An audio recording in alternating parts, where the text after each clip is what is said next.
Executive Director and CEO of AIIMS Jammu, Professor Shakti Gupta, President Indian Association of Palliative Care, Professor Susma Bhatnagar,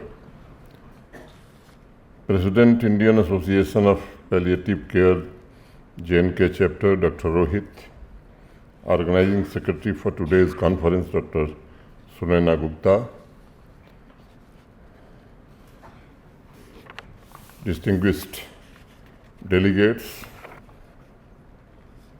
friends from Jammu Kashmir administration, ladies and gentlemen. I am extremely delighted to be addressing this eminent gathering today. My hearty greetings to all the participants of this international conference. A warm welcome to all our esteemed friends from abroad. The Indian Association of Palliative Care has played a significant role in the expansion of specialized care based on the principles of palliative care, which has benefited not only to those patients suffering from terminal illness, but indeed to family members as well in dealing with post-traumatic stress.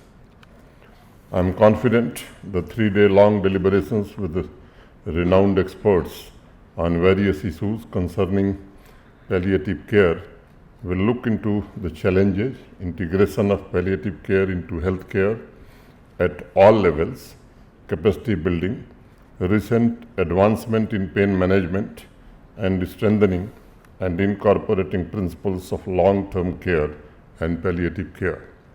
I would like to say that we as a society needs to acknowledge the significance and importance of palliative care, and we should encourage our medical fraternity to apply its principles from the time of diagnosis in terminal ailments like cancer, AIDS, etc. I want our healthcare system to be more sensitive towards the needs of individuals facing life-threatening illness and must focus on improving quality of life of patients, well-being of families, alleviate pain and suffering, and provide spiritual support.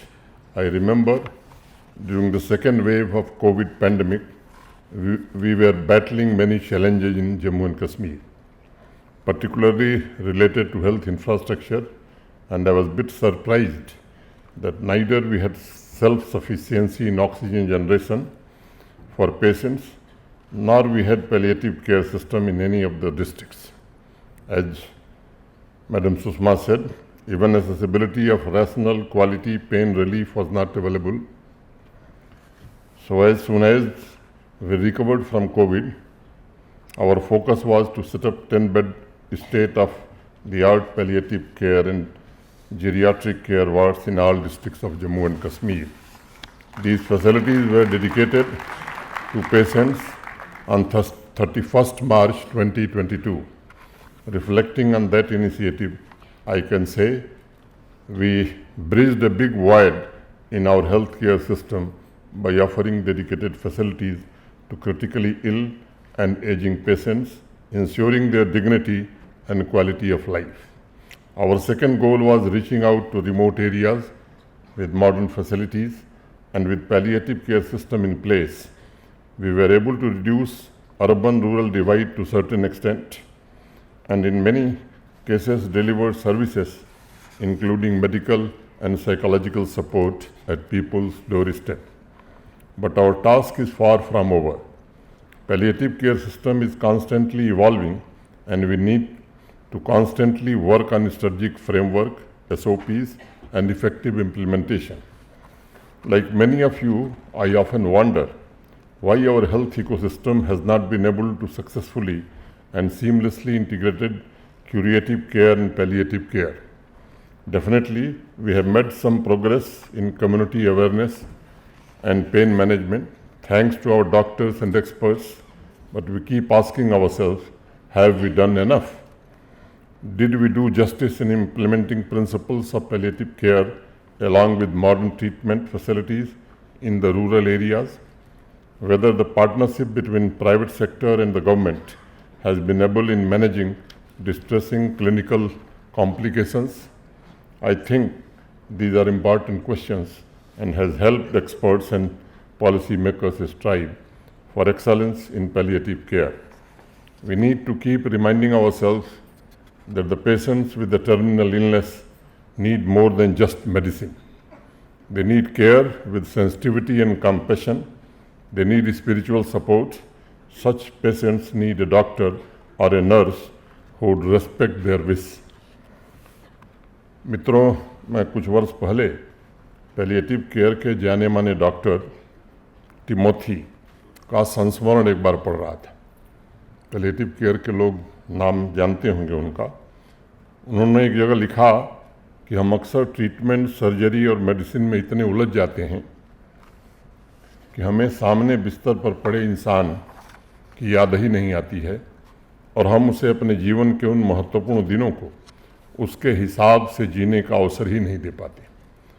मुझे उनकी बात बहुत अच्छी लगी कि अधिक इलाज लाइलाज बीमारी से ग्रस्त पेशेंट के लिए पर्याप्त नहीं है, क्योंकि आप जितना क्यूरेटिव केयर पर फोकस करते हैं उतना ही उसकी क्वालिटी ऑफ लाइफ कम होती जाती है। डॉक्टर टिमोथी ने अपने एक कैंसर पेशेंट का उदाहरण दिया और उस पुस्तक में आगे लिखा उस पेशेंट के बारे में जो 2 हफ्ते से भयंकर पीड़ा से, पेन से गुजर रहा था। उन्होंने लिखा कि पेशेंट से मैंने पूछा कि अगर आपको अवसर दिया जाए तो आप अपनी इच्छा से क्या करना चाहेंगे। तो उस पेशेंट ने तपाक से उत्तर दिया कि I want to go fishing. और अगले दिन उन्होंने अपने पेशेंट को फिशिंग पर जाने की अनुमति दे दी।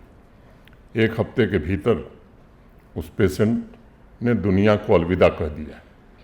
डॉक्टर टिमोथी आगे लिखते हैं कि मेरे जीवन की सबसे बड़ी उपलब्धि यही थी कि मैं अपने पेशेंट के आखिरी दिनों को बेहतर बना सका और उसकी एक छोटी सी ख्वाहिश को पूरा कर सका। पैलिएटिव केयर के बारे में सबसे बड़ी आवश्यकता इस बात की है कि हम पेशेंट को सुनें, उसके हिसाब से ट्रीटमेंट करें। अगर वो घर रहना चाहता है तो हम कैसे केयर उसके घर पहुंचा सकते हैं, ये हमारा प्रमुख उद्देश्य हो। पेशेंट की क्वालिटी ऑफ लाइफ को और बेहतर हम कैसे बना सकते हैं। अगर भारत के परिदृश्य को हम देखें तो लाइलाज बीमारियां झेल रहे पेशेंट में 80% पेशेंट्स ऐसे हैं जिनके लिए क्यूरेटिव ट्रीटमेंट प्रभावी नहीं है और उनके लिए पैलिएटिव केयर हमारी सर्वोच्च प्राथमिकता होनी चाहिए।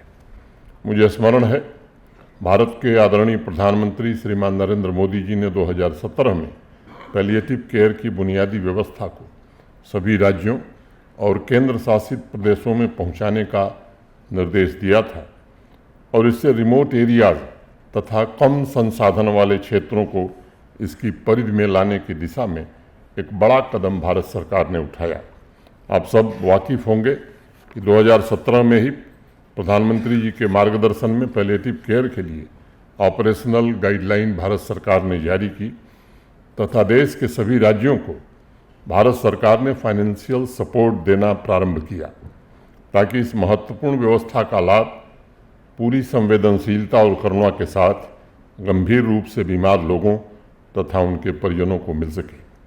मार्च 2022 में जैसा मैंने बताया कि जम्मू कश्मीर के 20 जिलों में सुविधा को पहुंचाने के अलावा जम्मू कैंसर हॉस्पिटल में फरवरी 2023 में पैलिएटिव केयर की शुरुआत हो गई थी। पहले वर्ष में लगभग 8000 कैंसर पेशेंट्स इसका लाभ उठा सके हैं।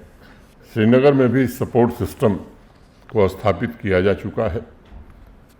ये सच है कि 2019 के पहले जम्मू कश्मीर में हेल्थ एंड वेलनेस सेंटर्स नहीं थे। पिछले 4 वर्षों में जम्मू कश्मीर में भारत सरकार के सहयोग से 3102 हेल्थ एंड वेलनेस सेंटर्स स्थापित हुए हैं और 2023 की शुरुआत में भारत सरकार के सहयोग से ही कारुण्य योजना के तहत 18 हेल्थ एंड वेलनेस सेंटर को पैलिएटिव केयर सेंटर्स के रूप में परिवर्तित किया गया है। हर एक सेंटर पर कोशिश हुई है कि ट्रेंड मेडिकल ऑफिसर तथा ट्रेंड सपोर्ट नर्सिंग स्टाफ नियुक्त हों जो पेन मैनेजमेंट से लेकर स्पिरिचुअल सपोर्ट प्रोवाइड कर सकें। जम्मू कश्मीर में पैलिएटिव केयर के लिए कैपेसिटी बिल्डिंग, ट्रेनिंग तथा अन्य सपोर्ट के लिए जुलाई 2023 में यहाँ के प्रशासन ने एक कदम उठाया था और Homi Bhabha cancer hospital and research centre के साथ एक MOU साइन किया था। इस साझेदारी का लाभ आज अनेक लोग उठा रहे हैं। मैं जम्मू एम्स की टीम तथा प्रोफेसर शक्ति गुप्ता जी को हृदय से बधाई देना चाहूँगा, जिन्होंने इस दिशा में उल्लेखनीय कार्य किया है और पैलिएटिव केयर में जो एम्स जम्मू का योगदान है वो प्राइवेट सेक्टर के अस्पतालों का भी मार्गदर्शन करेगा तथा उन्हें प्रेरणा देगा। मैं इस महत्वपूर्ण कॉन्फ्रेंस के माध्यम से आप लोगों से चंद बिंदुओं पर चर्चा करना चाहूँगा। कोई मैं मेडिकल एक्सपर्ट नहीं हूँ, लेकिन जब से मैं पढ़ रहा हूँ मरीज बहुत दिखाता हूँ डॉक्टरों को। डॉक्टरों से मेरा परिचय देश भर में, तो उन बिंदुओं को आपके सामने में रखना चाहूँगा। आजकल अति महत्वपूर्ण क्षेत्र एक बन गया है हॉस्पिस केयर। इसकी बड़ी चर्चा देश में, मैं इसे पैलिएटिव केयर के समान ही मानता हूँ और एक नए ब्रांच के रूप में ओवरऑल हेल्थ केयर सिस्टम में अपनी महत्वपूर्ण जगह बना रहा है। भारत के लिए व्यवस्था नई नहीं है, बल्कि इसका लिखित साक्ष्य रिटन एविडेंस हमारे ग्रंथों में मौजूद है। आचार्य सुश्रुत के समय माने 800 ईसा वर्ष पूर्व इसके साक्ष्य हमारे देश में मौजूद हैं। उस समय हॉस्पिस तथा केयर सेंटर्स को हमारे देश में मुमुक्षु भवन कहा जाता था। मैंने जहाँ शिक्षा ग्रहण की काशी में, आज भी वहाँ मुमुक्षु भवन 80 घाट पर मौजूद है। ऐसे अनेक लोग जो जीवन के अंतिम क्षणों में मोक्ष पाने आते थे वो वहीं रहते थे, और जिसमें टर्मिनल इलनेस वाले पेशेंट्स की भर्ती तो होती ही थी, वहाँ दवा से ज़्यादा साइकोलॉजिकल तथा स्पिरिचुअल सपोर्ट पर बल दिया जाता था। वहाँ डॉक्टर से लेकर नर्स तक की जिम्मेदारी तय होती थी कि जीवन की अंतिम घड़ी में पूरी मानवता के साथ उनकी देखभाल कैसे की जाए, इलाज में तथा प्रतिदिन की दिनचर्या में उनकी इच्छा और उनकी मर्जी कैसे शामिल की जाए, इसका ध्यान रखा जाता था।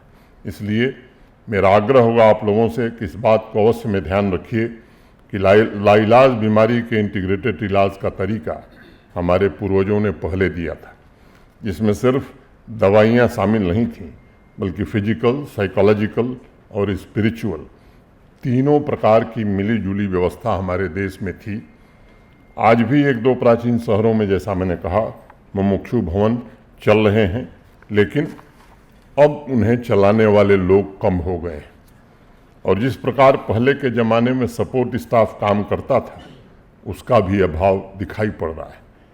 प्राइवेट और गवर्नमेंट सेक्टर दोनों से मैं निवेदन करना चाहूँगा कि देश के अति पिछड़े इलाकों में इस व्यवस्था को फिर से कैसे पुनर्जीवित किया जाए, कैसे इसका रिवाइवल हो सके, इसका हमें मिलजुल करके प्रयास करने की आवश्यकता है।